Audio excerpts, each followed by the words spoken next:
بینندگان عزیز، برنامه‌های تلویزیون سوخ را صحیفه مناسبت دوام می‌دهد و طوری که آگاه هستید بعد روزهای بشمار تمام مسلمانان روی زمین عید مبارک قربان را استقبال می‌گیرند و خوشبختانه بعد نائل گردیدن به استقلالیت در مملکت ما نیز عید قربان هر سال با شکوه و شهامت به خود خاص جشن گرفته می‌شود و امسال نیز برای موافق و مناسب جشن گرفتن عید قربان قرار سرور دولت 2 آگوست سال 2019 قبول کرده شد و ما الحال خواستیم در عرفه عید قربان برای شما را به معلومات‌های کافی آگاه ساختن خواستیم به استودیوی تلویزیونی سوخ یعنی به برنامه مناسبت جانشین حاکم ناحیه دایر به مسائل اجتماعی مرزا حکم عباسов و سر خطیب ناحیه سوخ واحد خان کمالов را دعوت نماییم. به استودیوی تلویزیونی سوخ خوش آمدید و سوال اولین ما به معاون حاکم می باشد. می خواستیم درباره عید قربان جشنگیری آن فکر و اندیشه های خود را سر اول می گفتید. عید قربان در حیات معنوی ما نقش مهم دارد. این عید در خود عرف و عادت، قدریت، خیر و سخاوت، مهر و عاقبت، خصلت‌های نیک را افاده می‌کند. در این باره قرار پرزیدنت ما 2 آگوست سال 2019 هم قبول کرده شده. موافق قرار عید 11 آگوست قید کرده می‌شود. برای تامین اجرای قرار پرزیدنت رسپوبلیک ازبکستان از جانب دیوان حاکمیت ناحیه چه چاره و تدبیرها اندیشیده شده است امروز؟ اساس ما گروهی کاری تشکیل کردیم از 11 نفر عبارت بوده. این 11 نفر گروهی کاری در ناحیه ما 11 مسجد جامع موجود است. به هر یک مسجد وابسته کرده شد یک تگی وکیل را. اساس وظیفه ها آباد کنی مسجدها، تازه‌گریش، تیار کردن مسجدها با عید می باشد اساس وظیفه‌شان. باز خیلی نوگانی ها شده ایستاده است در عید قربان امساله از جانب دیوان حاکمیت. اساسی و نویگری کرده استیم که برای خواندن نماز عید از دهه‌های دورتر مثلا لیمبر، دیوایران، شرق‌آباد، ملبود محله هاش مخصوص از حساب حاکمیت ناحیه اتوبوس تشکیل کرده شد. با واسطه اتوبوس آنها را به مرکز می‌آورد. به مرکز آورده در مرکز نماز عید را برای خواندنشان. این هم برای منفعت خلق. برای منفعت خلق می‌باشد. رحمت و ما اکنون رو می‌آوریم به سرخطیب ناحیه سوخ واحد خان کمالov و به این کس اوید چخیل جشن گرفتن عید قربان هم صحبت می‌شویم. می‌خواستیم سر اول درباره قاعده های جشنگیری عید قربان از نقطه نظر دین اسلام گفته میگذاشتید. رحمت. اولا السلام علیکم حمدیان محترم. نه بخاطر به روزهای نیک عید مبارک عید قربان را جشن گرفتن برادران سکنندگی روزهای خیلی بنده جشن گرفته میشد. البته از تاریخ این عید آمدگنده پروردگار پیامبر خلیلش گفته که خلیل خدا گفته ابراهیم علیه السلام فرمود که رفته همون کعبه همون شهری چخورنده یک خانه ساز و هوای را آباد کن گفته فرمود و بعد آباد شدنش همونجا یک برای من قربانی کن گفته فرمود.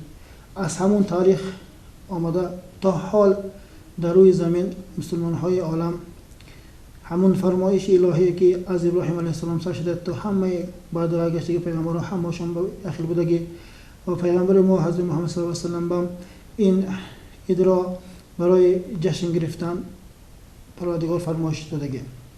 برای همین این عید یک نعمت خدا بوده که در این روزهای نیکنده اولا بنده ها مؤمن ها همین روزهای نیک برساندگیش به پروردگار و شکرانه اظهار کرده فرمایشی پروردگار اجرا کرده از خود زیاده بوده که نعمت هاشون به مسکین ها احسان کرده خیر کرده حتی اینکه برای انسان هایی که پروردگار و انسان ها و نعمت زیاده، نعمت مالی زیاد داد و انسان‌های پروردگار در شریعت غنی بای گفته اختیار کرد و این انسان‌ها هم زکات دادن، هم در همین روزهای عید قرباننده قربانی کردن فرض کرد.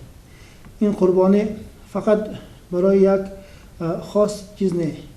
مقصد این نعمت‌ها، مقصد این فرمایش‌ها، پروردگار از طرف بایها از خداهاشان پستنگی، از خداهاشان دستشان کوتاه‌تر بگی انسان‌های بالای همون روزهای عیدنده خرسند کردن، مثل همون انسان‌های غنی و انسان‌های هم تعام خودنشان و کارهای پیامبر خدا خودشان نمونه شده اجرا کردند.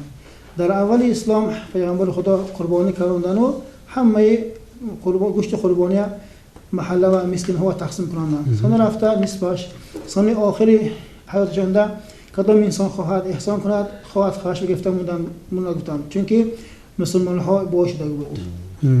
از همین می‌باید است که این روز نیکنده کدام انسان پروردگار هم خیلی نعمت زیاده یک مقام بایی داده شده. این البته روز قیامت اگر به حلال افته به حلال صرف باشد مقام میشد. همون این نعمت کدام انسان با پروردگار داشتگری شکر هوای کرده، قربانی کرده، همون از گوشتش انسان‌هایی که همون طعام مو محتاج، حق همسایگی کمبغل‌های بیچاره‌ها و همون فرزندانشان یک چند سال‌ها با این در سفرهای دور یا یک و معلوم وقتنده و انسان‌ها بیمار شده دیگه انسان‌های همه این انسان‌های از حالشان خبر گرفتن را شریعت می‌فرماید. اصلاش هر یک مؤمن هر وقتی که خیالش می‌آید در همون خانه‌اش حق پدرش مادرش به دعا گفتن و مؤمن قضا است. دیگه روزهای خاص همین خیر بعضی جاها رفتن اصلاش خاص برای همون روز میرم گفته خاص روز عید خاص کردن یا خاص روز عرفه خاص کردن، این از نقطه شریعت کاری شرعی حساب نمیشد. لیکن در مابین دورهای گذشتگنده از سبب نرسیدن تعلیم اسلام، از سبب گفتن نتونستن و شنودن نتونستن احکام‌های اسلام مابین خلقنده بعضی بدعت‌ها جاری شد که حالا هم برای هم بدعت از مابین برآوردن با از طرف امام‌های محل طریقت‌های ساز. اصلش فاتحه برای روز عید خاص نه. این عید اصلش روز خرسندی. روز خرسندی مویا گیره و مصیبت و اولش کردن هیچ کش نه. این اصلش روز خرسندی، همون روز شکرانه که پروردگار همین روزنده دعای مومن‌های قبول می‌کرده است. این روزنده بیشک کارهای ثواب به اجر زیاده می‌شده است. همون روزهای نیک ما فقط مرده خانه‌ها و تعزیه خانه‌ها و بسته موندیم، اصلش این کارهای دیگر است کامل نکرد. با تعزیه خانه‌ها یگون ربطی ندارد این عید اصلا.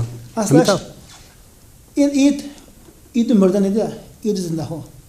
طوری یک انسان به پروردگار سرش به مصیبت رسته، یک ماه 15 روز 20 روز پیش مصیبت دار شده گری و انسان دلش به همون خرسندی نمی‌رنجد و انده دوستانش خشت برش همون این خانه درگاه همون برادر رفته برادر روز خرسندی عید ما شما به عید تبریک میکنیم گفته بروان میشد. لیکن همون تعزیه خانه های هم خاص برای عید دسترخوان شده، خاص برای عید استراحت کرده پایداشتنشون، این آدم سام نمیشد. این ثواب نیست. این کار منفعت نیست. برای همین از برادرها ما یک چند سال باز همه ترغیب میکنیم که این خیلی روزهای کساییم، همون از محله یک انسان گذرده گری فاتحه و رفت ساییم، حق زندهش هم حق مردش هم اجرا کساییم. بازم این 6 ماه 1 سال 7 ماه گذشتن باز بودم روزهای عید این خیلی فعل اطوار نشان دادن اما شریعت نمیفرماید این کار مونه. عملش نزدیکش باشد، خیش دور نزدیک ما باشد، حق همسایه نزدیک ما باشد، روز عرفه بعد عصر همون شام نزدیک نیم ساعت 1 ساعت یک وقت ما نیم ساعت جدا کرده دو تا همسایه ما خیش ما رفته همون انسان ها هم به عید تبریک کرده بی مگری هوای کفایه. لیکن بعض همون نفهمدگی انسان ها با کارهای دیگر است کامل نکرد. با تعزیه خانه ها یگون ربطی ندارد این عید اصلا. این عید مردن نیده، عید زنده ها. طوری یک انسان به پروردگار سرش به مصیبت رسته، یک ماه 15 روز 20 روز پیش مصیبت دار شدگری و انسان دلش به همون خرسنده نمی‌گنجد و آینده دوستانش خشت برش همون این خانه درگاه همون برادر رفته برادر روز خرسنده اید ما شما به اید تبریک میکنیم گفته بروان میشد. لیکن همون تعزیه خانه های هم خاص برای اید دسترخوان شده، خاص برای اید استراحت کرده پایداشتنشون این آدم سام نمیشد. این ثواب نیست. این کار منفعت نیست.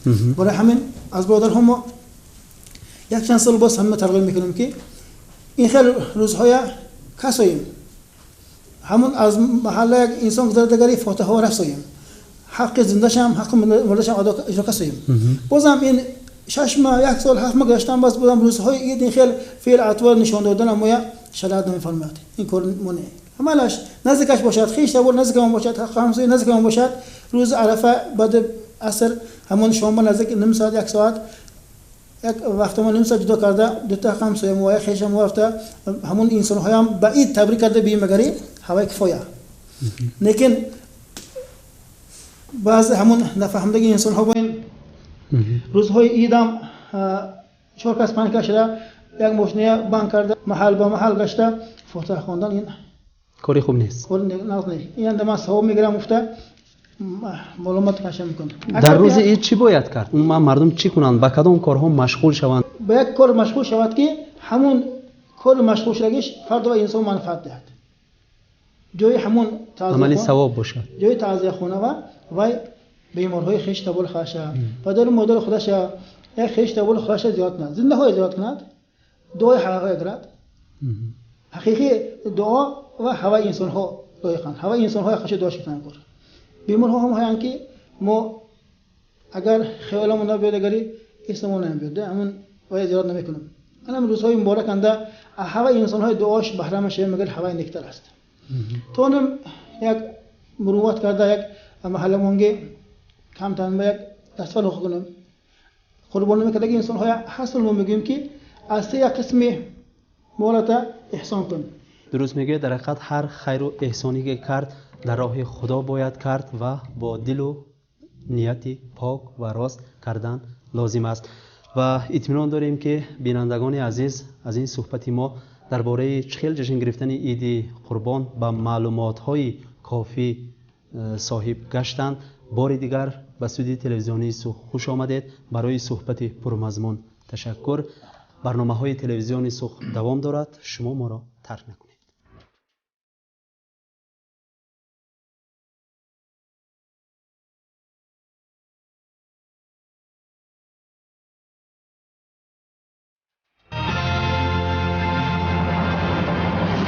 السلام علیکم. در نوار با خبر بر رویدادهای آخرین روز بخش اخبار تلویزیونی سوخ در استودیو با شما جهانگیر صابر.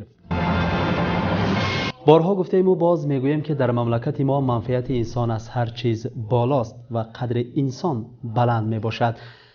طوری که آگاه هستید سال گذشته در نتیجه آمدن سیل یعنی در نتیجه آبخیزی اهل محله غزنو خیلی اذیت دیده بودند و به همین خاطر یعنی برای گرفتن پیش حالتهای فوق‌العاده از جانب دولت نزدیک 3 میلیارد سوم مبلغ جدا کرده شد و در محله غزناب راه علاهیده سیل بنیاد گردید. غزناب یکی از محله های دوردست ناحیه سوخ بوده در حدود سکتور یکم جایگیر شده است. از بس که این دهه در آغوش قطارکوه‌های سر به فلک جایگیر است، هر سال با برابر گرم شدن هوا به کار و با آنهایی که در کارهای ساختمانی حصه ارزنده گذاشتند مکافات‌های گرانبهای حاکمیت ناحیه را تقدیم کرد. واقعا در سرزمین آفتابی ما قدر انسان بلند است، منفعت انسان از هر چیز بالاست. ناحیه‌های دوردست نیز همیشه در پیش نظر حکومت و سرور دولت می باشد که این را ما در مثال بنیاد راه سیل دهه غزناب بر علا دیده می توانیم. در بعضی محله های ناحیه با برابر موفقیت ها معماها نیز به نظر می رسند که مردم حل آن را بی‌صبرانه انتظار می کشند. طوری که رهبر دولت می گوید خلق ما پگاه نه، در آینده دور نه، عیناً امروز برای خوشبخت زندگی کردن حق دارد.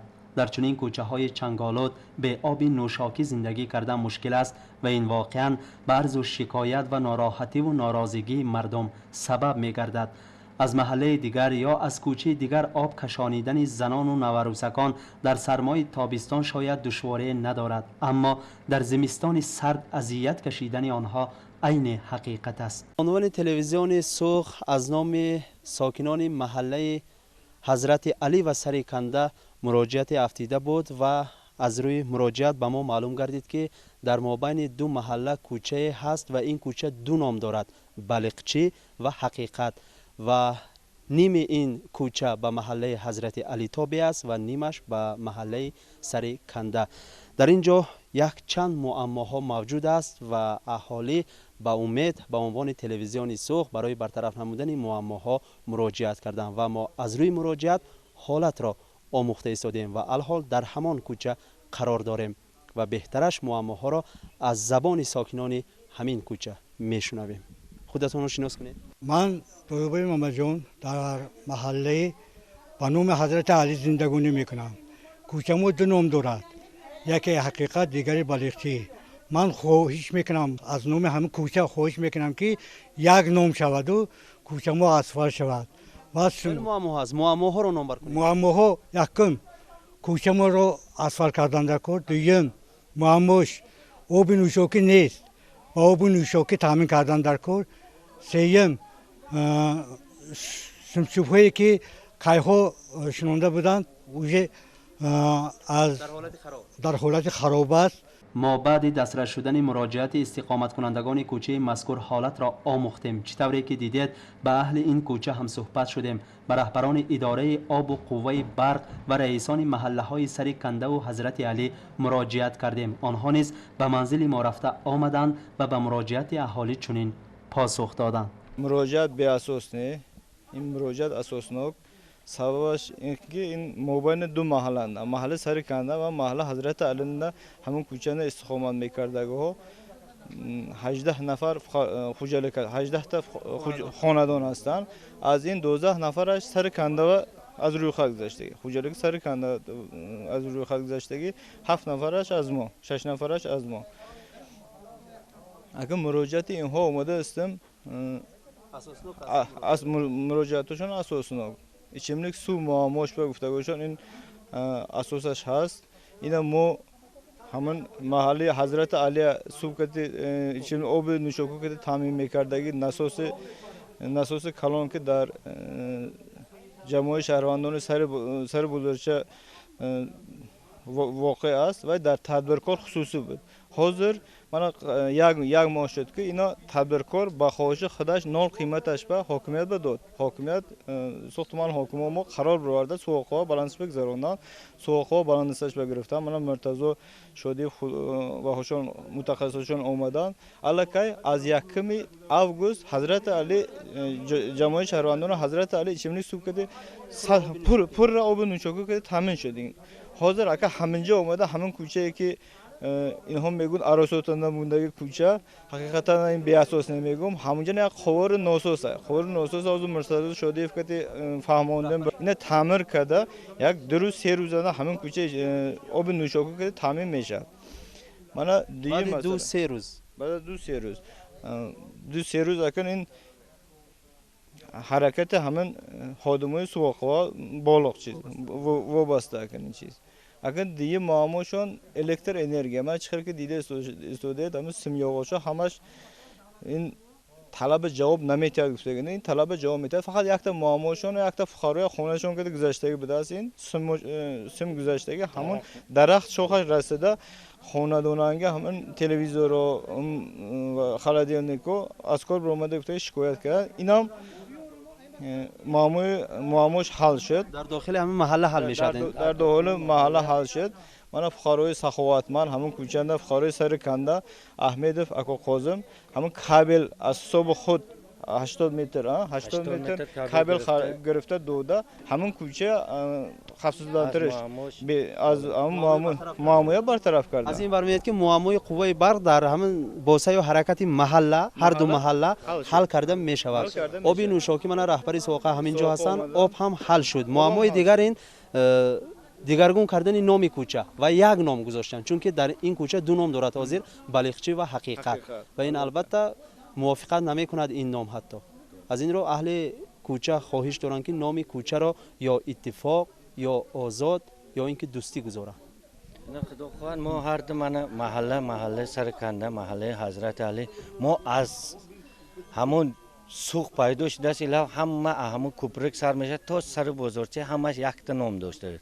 خدا خواهد ما اینا یک تا میکنیم کوچه پتوفته نمیمونه و اینا حضرت علی که مصلحت کرده یه غلش قرارش برآورده اهالی خاندانی که در همون کوچه زندگی میکنن روزگیش گرفته ارزش مثلا اتفاق میکنیم و یا دوست میکنیم سر کنده و میکنیم توبه میشیم یا حضرت علی و توبه میشیم گفته ارزششون میکنیم با یک جایی که من کسوهونم نشونف یک جایی که حل میکنیم اینا هم خودمو حل میکنم نه که مسئله اسفالت پوشی این کوچه باشد تا دستور به درآوردن اسفالت کردن به حاضر امکانیت نیست. اینا همه میدونند.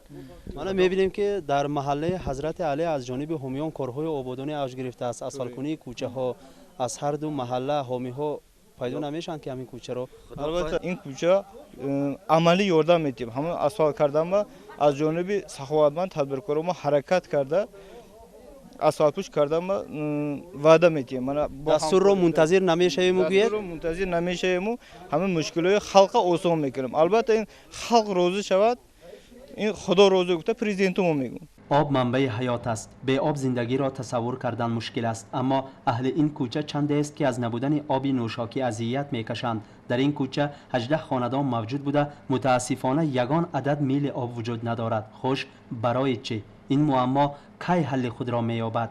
کی مردم دیگر از معمای آب نوشاکی اذیت نمیکشند؟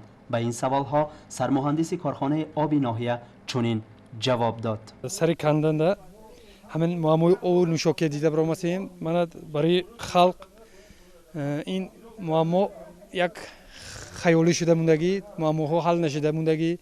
من ریمونتی هم کرده که ما همین در نظر گرفته از سر بزرگچگی تدبیرکار مرزابیکوف پیرو جان اینا با وی خودشان سپردند. من دولتی کرده کارخانه ما و سو واقعا خدا خواهد در همین امروز کار سر کرده در یک هفته تمام تا سر کنده آب نوشاکی تامین شه پر رد شرطنامه کرده در 3 روزنده آورده آبشون تقسیمات کرده به ملال آب نوشاکی تازه کتی تامین میکنه. مراجعت ها در اعتبار است. بینندگان عزیز، تلویزیون سوخ از آن خلق است و برای خلق خدمت میکند. آنچه معماهای داشته باشید به ما ارسال نمایید. ما در دایره وکالت و در دایره قانون برای برطرف نمودن آن همیشه آماده ایم و خاطر رسانی میکنیم الحال ما در کوچه حقیقت بین محله های حضرت علی و سر کنده قرار داریم. اهل این کوچه با یک چند معماها مراجعت کرده بودند. ما در اساس مراجعت به کارخانه های دخلدار نیز مراجعت کردیم و روزهای نزدیک پر را معمای آنها حل خود را مییابد و ما البته به این موضوع باز برمیگردیم. از محله حضرت علی دور نمی رویم. البته در محله مذکور شماره حامیان سخاوت پیشه خیلی می افزاید و در نتیجه معماهای مردم تا رفت حل خود را مییابد. در دهه حضرت علی از حساب شخصان سخاوتمند کارهای آبادسازی، بنیادکاری، برطرف نمودن مشکل‌های مردم، گرفتن دست فتادگان همان دوام دارد. جوانمردی سخاوت پیشه‌ای که موضع سنگ سیاه این دهه را با آب نوشاکی تامین کرده بود، در عرفه عید قربان باز به یک کار خیر دست زد. به 11 نفر شخصان دارای امکانیتش محدود یاری مادی از جانب تدبیرکار ولی جان تویچیف رسانیده شد. اینا پدرشان مرده 3 تا یتیم موندن. همه ها حساب گرفته دوی ماه عید میشد مایرم میشد حساب گرفته یاردم کرده احوال پرسه سویان یافته چون آورد عید رمضان 1 میلیون پول دادن 3 خرط اردازیان 2 فلک روغن دادن. من با دینم بره با 3 خرط اردازه برفتن. من حاضر با پول آوردیم من کم ویتنده.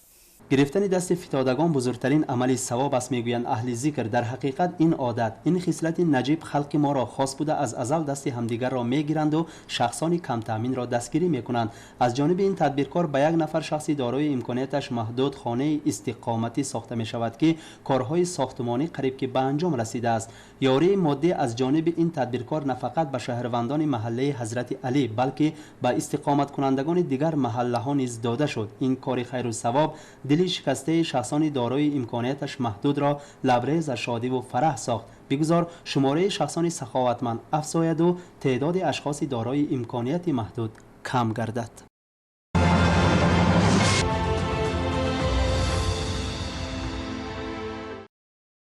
بهر خوب و خوش استقبال گرفتن 28مین سالگرد استقلالیت وطن در سراسر کشور ما امروزها تدبیرهای متنوع دایر می‌گردند. از جمله در ناحیه ما نیز دیروز اهل محله‌های صاحبکار و طول عید استقلال را در یک جایگی با شکوه و شهامت خاصه جشن گرفتند. گزارش نوبتی ما در همین خصوص. استقلال این آزادی است. رسیدن به آزادی آرزوی دیرینه پدر و بابایان ما بود. از طریق حرکت جدیدها را خوب می‌دانیم که این حرکت از معرفت پروران عبارت بود و آنها برای آزادی خلق و وطن جان خویش را نثار کردند. خوشبختانه ازبکستان عزیز سال 1991 پر را صاحب اختیار شد و همچون دولت مستقل از خریطه عالم جای گرفت. بعد نائل گردیدن به استقلالیت، عرف و عادت، قدریت‌های ملی‌مان عمر دوباره یافت. بزرگان خویش را شناختیم. تاریخمان از نو برقرار گردید. امروزها در آستانه 28مین سالگرد مستقلیت وطن قرار داریم. تحت قرار رهبر دولت به این مناسبت در حدودها تدبیر زیر شعار جاویدان امان باش جان ازبکستان دایر می‌گردد که به همین خاطر دیروز اهل محله‌های صاحبکار و طول عید استقلال را یک جایه در صحن حوله مکتب رقم 24 جشن گرفتند. استقلال این آزادی است. شکر میگویم که وطن ما آزاد است و آباد است. من به مناسبت مستقلیت وطن همه همدیارانمان را تبریک و تهنیت ها میگویم. در تدبیر خوانندگان صاحب استعداد این حدود برآمد نموده آیین استقلال و کامیابی های آن وطن، محله، مکتب، شعر و سرودها قرائت نموده طبع اهل تدبیر را خوشنود ساختند. نمایندگان حاکمیت و مدنیت ناحیه نیز در تدبیر اشتراک کرده آیین دستاوردهای سالهای استقلال در ناحیه اظهار اندیشه کردند. در رفت تدبیر ما یک چند جوانان صاحب استعداد را کشف کردیم که یکی در سرودخوانی، دیگری در شعر نویسی و اختیار اقتدار بلیغ دارد. Menga tuprog'ingdan joy bergan vatan. Menga tuprog'idan joy bergan vatan. Menga osmonidan oy bergan vatan. Seni ardoqlovchi bir farzandingman. Iloho tinch bo'lgin jonajon vatan. Ham onam, ham otam bebaho vatan. Borlig'im ham toju taxtimsan vatan. Dunyodagi eng oliy ne'matim o'zing. iloho tinch bo'lgin bebaho vatan. تدبیر در این دهه تا دیر دوام کرد. اگر اطراف را ظلمت فرا نمی گرفت باز ادامه می یافت. پیروجوان دهه خوش و خرسندی کردند. بازی های شوق‌آور بین بچه های خردسال گذرانیده شد و آنهایی که به سوال ها جوابی درست دادند و شرط ها را اجرا کردند با تحفه های مخصوص یعنی کتاب های نادر تقدیرانیده شدند.